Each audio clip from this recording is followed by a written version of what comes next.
E aí pessoal, tudo bem com vocês? Eu vou colocar uma música aqui para dar uma animada, certo? Enquanto eu anoto algumas observações aqui no quadro. Então deixa eu colocar a música aqui para vocês.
Vamos lá pessoal, vamos estudar então. Vocês aceitam o café? Tem um café aqui. Pessoal, então nós iremos estudar as reações orgânicas, tá? Bom, pessoal, dentro das reações orgânicas, eu tenho dois tipos de quebras.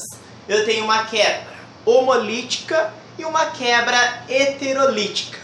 Bom, vamos começar então pela quebra homolítica, que também é chamada de cisão homolítica, ou ainda homólise. Pessoal, vocês estão vendo aí que aqui eu tenho metano, o gás metano, CH4, né? Extremamente importante dentro da química orgânica. Então o carbono está ligado a vários hidrogênios aqui. Eu vou pegar esse hidrogênio como exemplo para poder explicar. Então o carbono ele está ligado a esse hidrogênio por meio de uma ligação covalente. O que é uma ligação covalente? É o compartilhamento de elétrons. Isto é, eu tenho o elétron do carbono sendo compartilhado com o elétron do hidrogênio. Então eu tenho um compartilhamento de elétrons. Se eu quebrar essa ligação de maneira igual, por isso que é homo é igual, ou seja, uma cisão homolítica, se eu quebrar de forma igual, de forma proporcional, o que vai acontecer? O carbono vai ficar com o elétronzinho dele, como vocês podem perceber, que é o carbono com o elétronzinho dele, e da mesma forma, o hidrogênio vai ficar com o elétronzinho dele aqui, ó, de azulzinho, como vocês podem perceber. Então, dentro da química orgânica, aquela espécie que tem o elétron livre aqui, como vocês estão olhando, é chamada de radical livre. Então isso aqui é um radical livre. Bom, então quando eu tenho uma quebra homolítica, uma cisão homolítica, uma homólise, eu formo radical livre. Bom, é claro que para que isso possa acontecer, eu preciso de condições adequadas. Em outras palavras, eu preciso de temperaturas extremamente elevadas. Não é a qualquer temperatura que faz essa quebra acontecer. Então eu tenho que ter temperaturas elevadas, eu preciso de luz ultravioleta, tudo bem? Já a cisão heterolítica, eu não preciso de condições tão drásticas assim. Com um simples solvente ionizante, a reação ela se processa. Então vamos analisar aqui. Dentro da cisão heterolítica, pessoal, eu posso ter duas situações. A primeira situação é aquela em que o carbono está ligado a um elemento mais eletronegativo que ele. Por exemplo, carbono ligado a cloro. Então o carbono está ligado a um elemento mais eletronegativo do que ele. A outra situação é o carbono ligado a um elemento que seja mais eletropositivo do que ele. Por exemplo, o carbono ligado a magnésio. O magnésio é mais eletropositivo do que o carbono. Mas vamos por partes. Vamos analisar primeiramente a situação em que o carbono esteja ligado a um elemento mais eletronegativo que ele. Por exemplo, aqui ó, carbono ligado ao cloro. O cloro é um elemento mais eletronegativo do que o carbono. E o cloro, por ser mais eletronegativo, ele vai atrair os elétrons para si, na sua direção. E isso, consequentemente, vai provocar uma falta de elétrons para o carbono, que vai se tornar deficiente de elétrons, certo? Dessa forma, o cloro assume uma carga parcial negativa, enquanto que o carbono assume uma carga parcial positiva. Tá, então aqui, pessoal, vai acontecer a heterólise. Na heterólise, a quebra vai ser de maneira desproporcional, de maneira desigual. Nesse caso, o cloro, por ser mais eletronegativo, vai aglutinar os elétrons para si. Então, por isso que o cloro assume uma carga parcial negativa, né? Enquanto que o carbono, uma carga positiva. Nós sabemos que dentro da química, a espécie que perde elétrons é chamada de cátion. Então, aqui eu vou ter um cátion, certo? Porque perdeu elétrons. E como eu tenho carbono, né, e como essa espécie que perdeu elétrons é o carbono, então eu tenho uma espécie chamada de carbocátion. Carbo, porque é carbono, cátion, né? Porque é um cátion aqui. Certo? Tudo bem? Pessoal, por que o Cl- é chamado de nucleófilo? Vamos pensar comigo, ó. Se o Cl está com uma carga negativa, então ele está atrás de uma carga positiva, porque os opostos se atraem. Então, se o cloro tem uma afinidade pelo positivo, então ele tem uma afinidade pelo núcleo do átomo, visto que o núcleo do átomo é carregado, né, tem cargas positivas lá. Então, por isso que o Cl- é chamado de nucleófilo. Como ele é negativo, ele quer o positivo. Então, ele tem afinidade pelo positivo. Ele tem afinidade pelo núcleo, que é positivo, né? Então, por isso que ele é um nucleófilo, certo? Então, nesse caso, nessa situação em que o carbono está ligado a um elemento mais eletronegativo do que ele, que é o cloro, eu vou formar o quê? Um carbocátion. A segunda situação é aquela em que o carbono está ligado a um elemento mais eletropositivo do que ele. Por exemplo, o magnésio.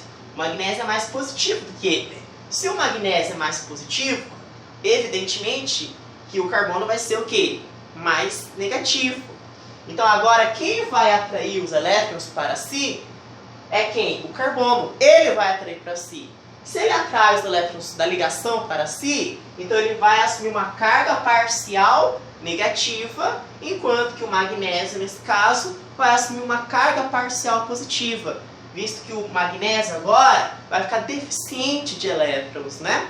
Então tá, nesse caso, como o carbono vai ficar com uma carga negativa, então eu vou ter um carbânion. Ânion, porque quem é carregado negativamente é um ânion, e carba, porque é de carbono, carbânion.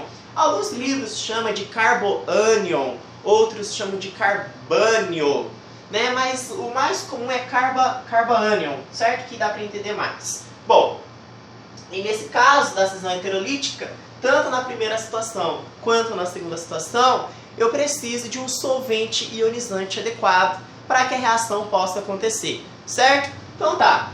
Pessoal, além disso, um outro termo importante na química orgânica é o termo eletrófilo e nucleófilo, que nós citamos aqui. Mas para entender o que é uma espécie eletrofílica, isto é, o que é um eletrófilo, ou o que é uma espécie nucleofílica, isto é, um nucleófilo, eu preciso entender o conceito de ácidos e bases de Lewis. O que é um ácido para Lewis? O que é uma base para Lewis? Bom, um ácido para Lewis, pessoal, é uma espécie química capaz de receber um par de elétrons. Então, toda espécie química capaz de receber um par de elétrons é considerado um ácido de Lewis. Então, eu posso dizer que os eletrófilos normalmente são ácidos de Lewis? Sim ou não? Sim. Por quê? Eletrófilo, afinidade por elétron. E ácido de Lewis não é capaz de receber o par de elétrons? Não tem uma afinidade pelo par de elétrons? Então, eu posso dizer que os eletrófilos são ácidos de Lewis. Já os nucleófilos são bases de Lewis. Por quê? Nucleófilo tem afinidade pelo positivo. E base de Lewis é o quê? É uma espécie química capaz de doar par de elétrons. Certo? Se a base de Lewis quer doar par de elétrons, é porque ela não está afim de elétrons, ela está doando quem quer elétron. Ela é afim de carga positiva. Então a base de Lewis é um nucleófilo. Então eu posso dizer que os nucleófilos são bases de Lewis. Certo? Isso é muito importante saber dentro de química orgânica.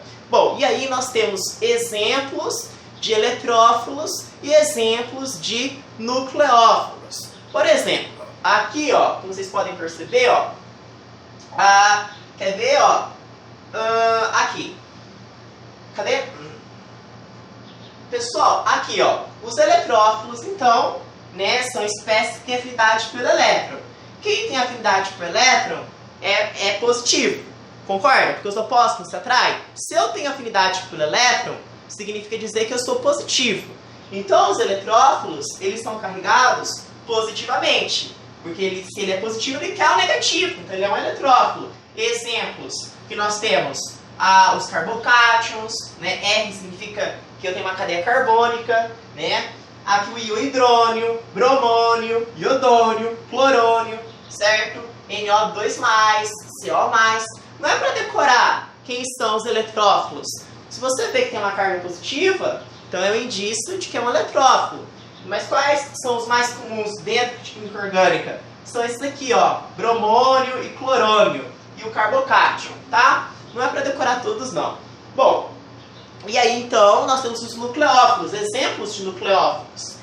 Se é um nucleófilo, eu tenho afinidade pelo positivo. Se eu tenho afinidade pelo positivo, significa dizer que eu sou negativo. Então, quem são os exemplos? Aqueles que têm carga negativa. OH-, que é a hidroxila, CN-, que é o cianeto, certo? E aqui, né, o iodeto, brometo, cloreto. Quem é o RO-?